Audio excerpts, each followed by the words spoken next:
Kier Gardner, a couple games removed from a career-high 28 points. A nice feed into the post to Lorena Barbosa. Barbosa going to work early, misses the lay-in on the run. Hope Hassman sticks with it for Idaho. Ana Pinheiro with the pull-up. Bingo for Pinheiro. Ana Pinheiro finding Hope Hassman, who gets to the free throw line. Shot short. Barbosa the follow-up. Two teams tonight in Idaho State and Idaho that make around 11 three-point shots per game. Or pardon me, take 11 per game, make about 5. Front court Vandals with the lead. A drive and kick. Hassman to Barbosa. Uriardi, already one driving finish, tries to give it off to Deborah Dos Santos. Ana Beatriz Pasos sticking with it. Idaho on the glass. Look at the Vandals. The follow from Beatriz Pasos.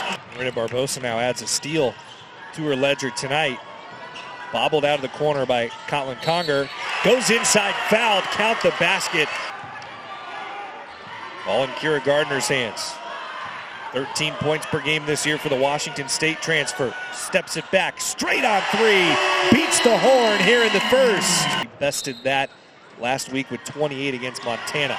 Deborah Dos Santos steals away the inbounds pass and goes coast to coast. Jordan tried to get some contact, didn't get the call. Up ahead, Lorena Barbosa on a nice find. Finishing ability. Yeah, I mean, and she's 2-foot jumper is so good off that left as well.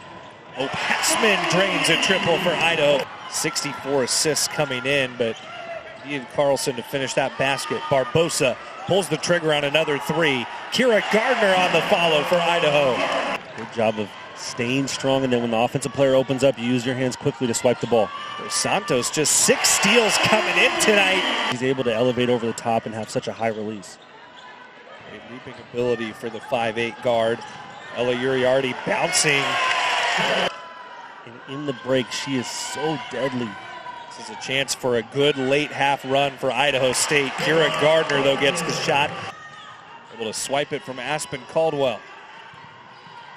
Aspen to the corner. Pinheiro, a lot of space for three, and she drills it. Going left, she's so good at getting that ball high. And even with the tough contest from the Vandals, Jordan's able to knock it down. Colin Conger inside. Deborah Dos Santos working. 4 or 5 players on the court for the Vandals that can dribble and handle the ball. It puts the defending team in such a bad position in transition.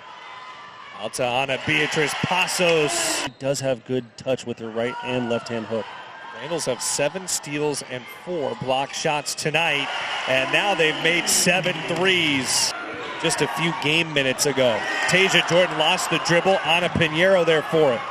Kier Gardner up ahead. What a finish for Gardner. Her right hand there ends up well. Uriardi splitting a couple defenders. Hope Hassman off the fake. Gets to a closer shot and banks it in. Now down by 9.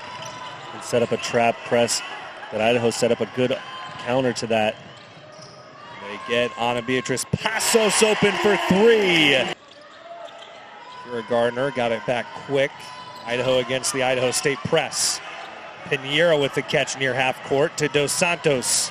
Idaho sprints it out to Kier Gardner for the easy lay-in. Maybe trying to get a steal. Double team comes for Gardner. Now Ana Pinheiro.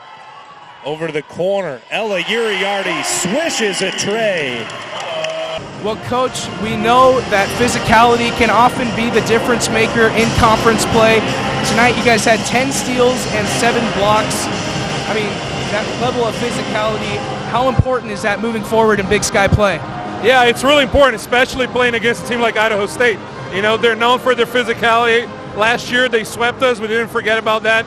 You know, that's what a physical game needs to look like. Every single night in the Big Sky is a tough game. We saw it last Saturday against Montana State where we didn't respond to how physical they were. I was really happy how we responded today.